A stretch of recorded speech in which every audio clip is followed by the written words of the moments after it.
Tere tulemast osaluskohvikusse. Siin näetud inimesi registreerimas. Kus oled sina ja miks sa tulemata jätsid?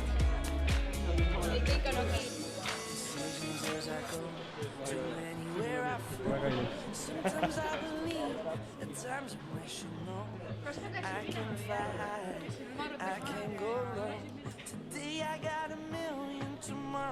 Tere päevast uuesti kõigile!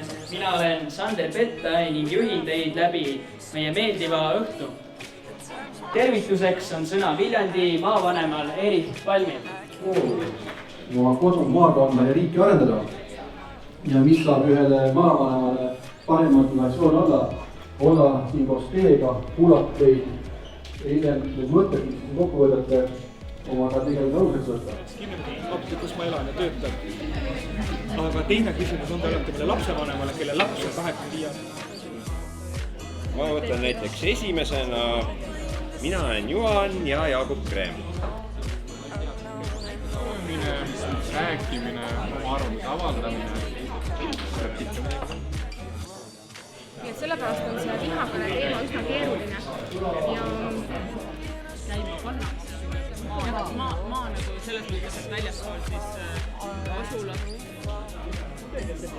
Kes teist on siis gümnaasiumis, kas te tunnete, et teid võetakse nagu täiskasvanud? Kas see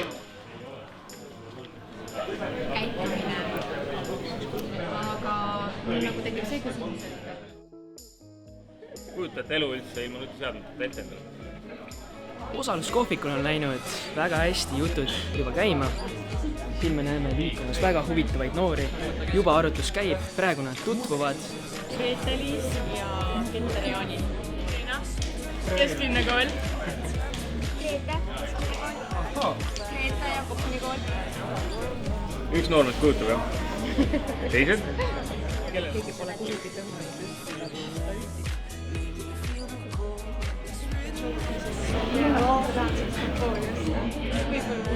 Ema ütleb, et mul on koolis 2, ma väga paha põhjus olen. Miks midagi taolist, ma ei saa hakkama. Rahva näele pole niimoodi. Palju on võimalusi, see on ainult see, et kas ma viitsin sealt kodust välja.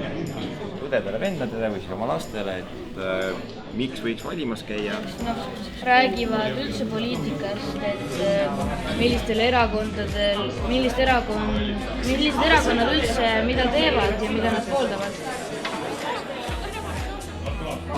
Aga põhikoolis, gümnaasiumis teie ju ei saa stippi heade tulemust või saate või?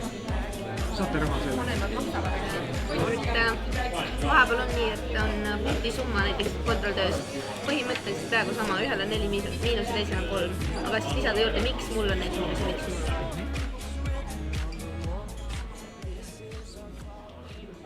Tuleb teile väga hea osa ja saada hakata sööma.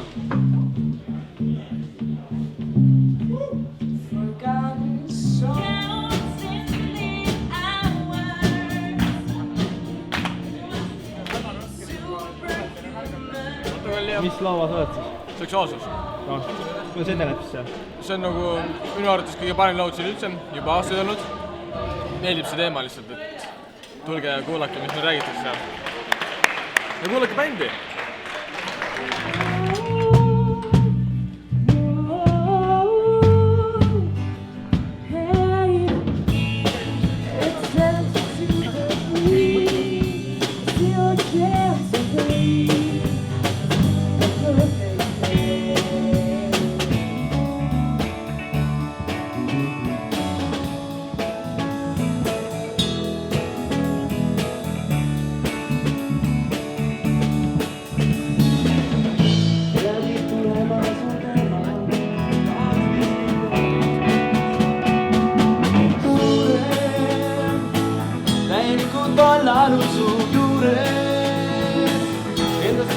Ma tahan päikest näha veel, mingi plokk on veel mu ees eriline. Nüüd me palume lauajuhte siis ette tutvustama nende tänase päeva tööd. Peaks tegema neid asju, mis sind päriselt huvitavad. Sellepärast, et meil on hästi piiratud aeg. Meil on siin palju plussi ja miinuseid. Alustan sellest, mis nagu stressi tekitab. Puudub aeg endale. koolipäev on pikk 8 tundi ja pärast palju õppida. Vahekord ehk seks, vastutus, pilk, kõik, mis puudutab siis sõna seksuaalsus. Linnas on lihtne ja mugav, aga maal on lihtne olla tõeline tegija. Nii et mõelge selle peale. Digimaailma lahendada on probleem, kuidas õpetada inimesi leidma seda õigest infot. Kui me rääkisime minu valikust, siis me rääkisime, kuidas saada 2017 16 aastased ikkagi valimiskasti juurde, kui see õigus on antud.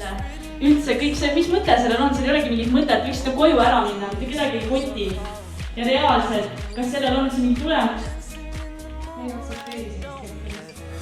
See, mida te kuulsite, oli vihakõne.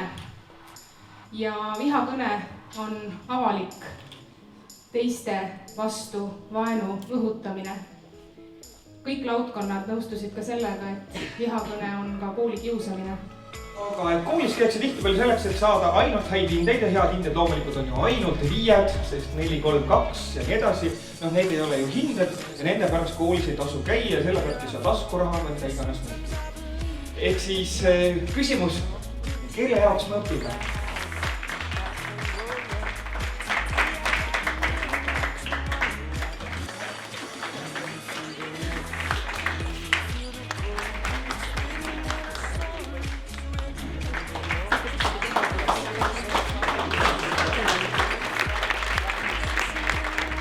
Ja ma loodan teid kõiki näha järgmise aasta osaluskohvikus 2016. Aitäh teile!